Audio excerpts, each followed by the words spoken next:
ఆశా వర్కర్లపై వేధింపులకు పాల్పడుతున్న ఆశా డీసీఎం వెంకట్పై తక్షణ కఠిన చర్యలు తీసుకోవాలని శ్రామిక మహిళా సమన్వయ కమిటీ జిల్లా కన్వీనర్ ఎం నాగమణి, జిల్లా నాయకులు పి భారతి డిమాండ్ చేశారు. సిఐటియు కార్యాలయంలో విలేకరులతో మాట్లాడుతూ ఆశా వర్కర్లపై అధికారిగా ఉన్న వెంకట్ బ్యాంక్ అకౌంట్ మార్చాలని కోరుతూ ఆయన వద్దకు వచ్చిన భీమవరంకు చెందిన ఆశా వర్కర్పై వేధింపులకు పాల్పడ్డారని అన్నారు. ఆశా వర్కర్ పట్ల అసభ్యకరంగా వ్యవహరించారన్నారు. ఆయన చేసిన వేధింపులపై భీమవరం పోలీసులు సైతం వెంకట్పై కేసు నమోదు చేశారన్నారు. ఆయన చేసిన వేధింపులపై ఏలూరు జిల్లా వైద్య ఆరోగ్య శాఖ అధికారి వారికి ఫిర్యాదు చేశామని, ఎంక్వైరీ నిర్వహిస్తామని హామీ ఇచ్చారన్నారు. ఎంక్వైరీ పూర్తయి 2 మాసాలు గడిచినా నేటికి ఎటువంటి చర్యలు డీసీఎం వెంకట్పై తీసుకోలేదన్నారు.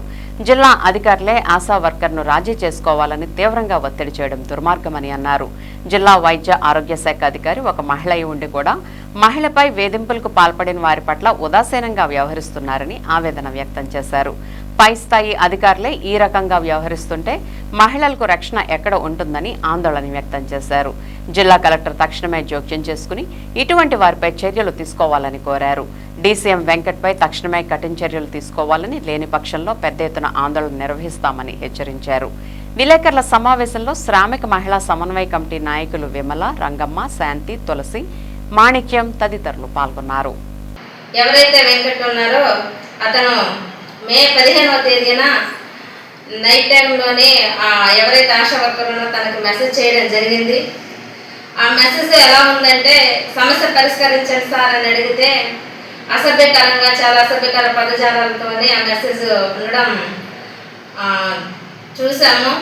ఎందుకంటే ఈరోజు ఆశా వర్కర్లు సమస్య అధికారుల దృష్టికి తీసుకెళ్తే పరిష్కారం అవుతుంది అనుకున్న వాళ్ళ సమస్యని పరిష్కరించకుండా వాళ్ళ యొక్క వీక్నెస్తోనే వాళ్ళ సమస్యని ఆధారంగా తీసుకొని ఎవరైతే డీసీఎం వెంకట్ ప్రవర్తించిన తీరుని తప్పుపడతా ఉన్నాము. ఆ రోజు ఈ విధమైన మెసేజ్ పెడుతున్నారని తెలియంగానే భీమవరం డిఎంహెచ్ఓ మేడం గారికి కంప్లైంట్ చేయడం జరిగింది. మేడం కూడా వెంటనే స్టేషన్లో కంప్లైంట్ ఇవ్వడాన్ని చెప్పడంతోనే వెంటనే స్టేషన్లో కూడా కంప్లైంట్ ఇవ్వడం జరిగింది. ఎఫ్ఐఆర్ కూడా ఫైల్ అయింది. ఆ రోజు ఒక రోజంతా ఉంచారు వెంకట్ని, మళ్ళీ విడుదల చేసేసారు. అది అయిపోయిన తర్వాత ఏలూరు డిఎంహెచ్ఓ మేడం గారు కూడా ఇదిగో డీసీఎం వెంకట్ నా పట్ల ఇటువంటి అసభ్యకరంగా మాట్లాడుతున్నారు, అసభ్యకరంగా పోస్టులు పెడుతున్నారు అనేసి చెప్పడంతోనే మెమోరాండం ఇస్తే మేము కంప్లైంట్ తీసుకుంటాము, ఎంక్వైరీ పెడతామనేసి ఏలూరు డిఎంహెచ్ఓ మేడం గారు చెప్పడం జరిగింది. అయితే కంప్లైంట్ తీసుకున్నారు, ఎంక్వైరీ పెట్టారు, ఎంక్వైరీ చేశారు. ఎంక్వైరీలో ఏం తేలింది అన్నది ఈ రోజు కూడా ఎంక్వైరీ రిపోర్ట్ బయటకు పెట్టడం లేదు.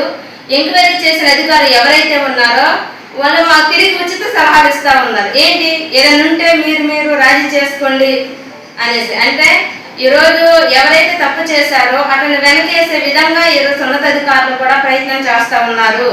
ఆ రోజున ఏదైతే భీమవరం స్టేషన్లో కంప్లైంట్ ఇచ్చిన తర్వాత అక్కడ ఉన్న జనసేన నాయకులు కూడా ఎందుకమ్మా రాజీ చేసుకోండి అనేసి వస్తూ ఉన్నారు. అంటే మహిళల పట్ల ఎటువంటి దాడి చేసినా, అంటే మహిళలు స్వేచ్ఛ లేకుండా చేస్తూ ఉన్నారు.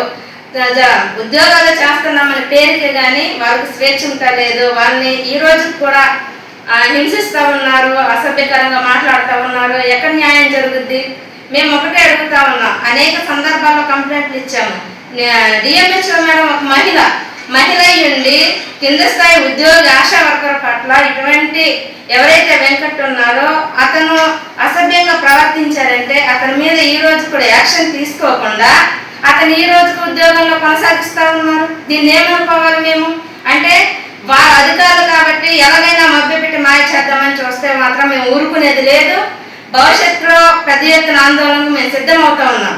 ఈ వెంకట్ని ఎవరైతే ఉన్నారో తను తొలగించకపోతే కనుక శ్రామిక మహిళగా మేము జిల్లాలోని పెద్ద ఎత్తున ఆందోళన చేస్తాము. బాధాకరమైన విషయం ఏంటంటే ఏలూరు జిల్లాలో కలెక్టర్ గారు కూడా ఒక మహిళ, మరి కలెక్టర్ గారి దృష్టికి కూడా తీసుకెళ్లే సందర్భాల్లో ఏం చేశారు? ఇప్పటికి 2 నెలల పైగా వస్తా ఉంది. మే నెలలో జరిగింది, జూన్ నెలలో మేము కంప్లైంట్ పెట్టాము. ఈ రోజు కూడా ఎటువంటి చర్యలు తీసుకోలేదు. యథేచ్ఛగా డ్యూటీలో ఉన్నారు. ఈ జిల్లాలో 3500 మంది ఆశా వర్కర్లు పనిచేస్తున్నారు. అంటే తెగించి నాకు అన్ని న్యాయం చేయండి అని వచ్చిన ఆశా వర్కర్ ఆవిడ. మరి అలా రాకుండా భయపడి అతనికి రాని ఆశా కార్యకర్తలు ఎంతమంది ఉన్నారో మనం ఒకసారి పరిశీలన చేయాలి. ఇటువంటి వారిని వెంటనే విధుల్లోంచి తొలగించాలి. లేని పక్షాన మేము శ్రామిక మహిళగా పెద్ద ఎత్తున ఆందోళన చేస్తామనేసి ఈ సందర్భంగా తెలియజేస్తాము.